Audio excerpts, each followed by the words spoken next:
میں ہر وہ چیز کرتا تھا کہ جس کو میں پرماننٹ سمجھتا تھا. میں سمجھتا تھا کہ یہ چیز مجھے مل گئی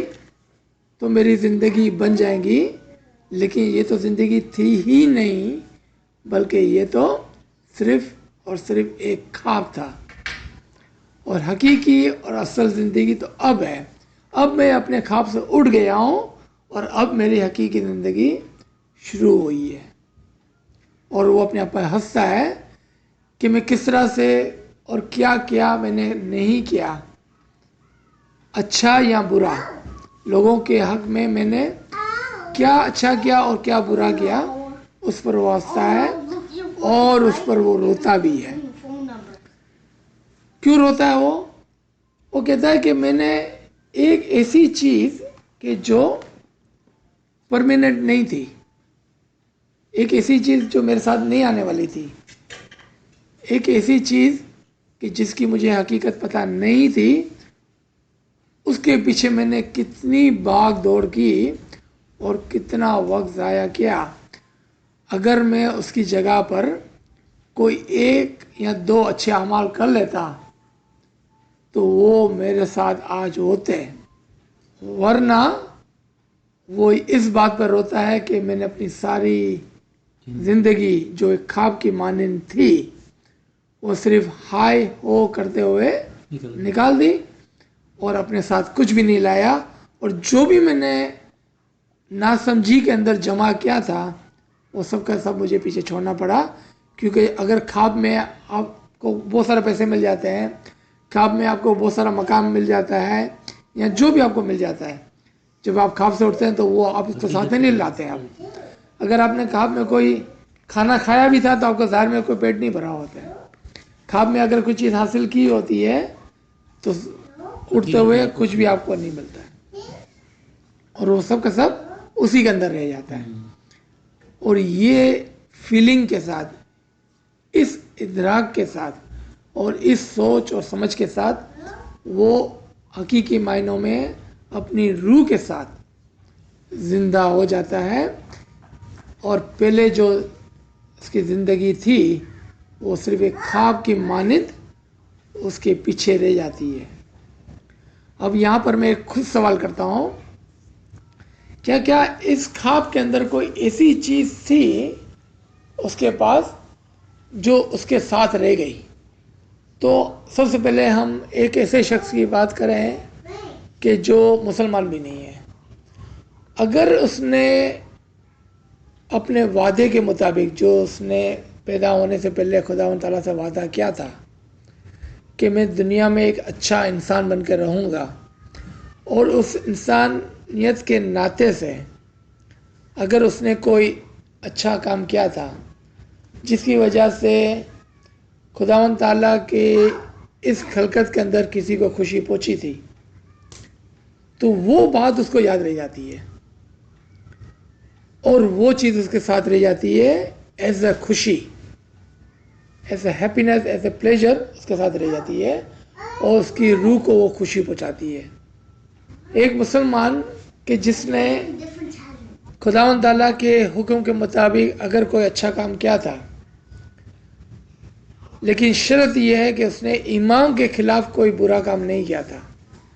یعنی کہ امام کے خلاف کوئی بات نہیں کی تھی، تو پھر وہ اچھا کام اس کو یاد رہ جاتا ہے اور اس کے لیے خوشی کا باعث بنتا ہے. اب آ جائیں ہم اسماعیلی کے اندر. ایک اسماعیلی مومن شخص، اس نے زندگی میں جتنے بھی دیدار کیے تھے امام کے، وہ سارے دیدار اس کے لیے ایک روحانی نورانی مووی کی طرح، فوٹو کی طرح، فلم کی طرح اس کی میموری پر، اس کی روح پر چسپان ہو جاتے ہیں، اور وہ اس کے لیے جنت کا کام کرتے ہیں اور خوشی کا باعث بنتی ہے. اب آپ ایک ایسے اسماعیل کی طرف آئے ہیں کہ جس نے علم کے ذریعے سے امام کو پہچانا تھا اور امام کے نور کو جانا تھا اور امام کا دیدار کیا تھا، اور جماعت خانے کے اندر اس نے امام کو حاضر موجود پایا تھا،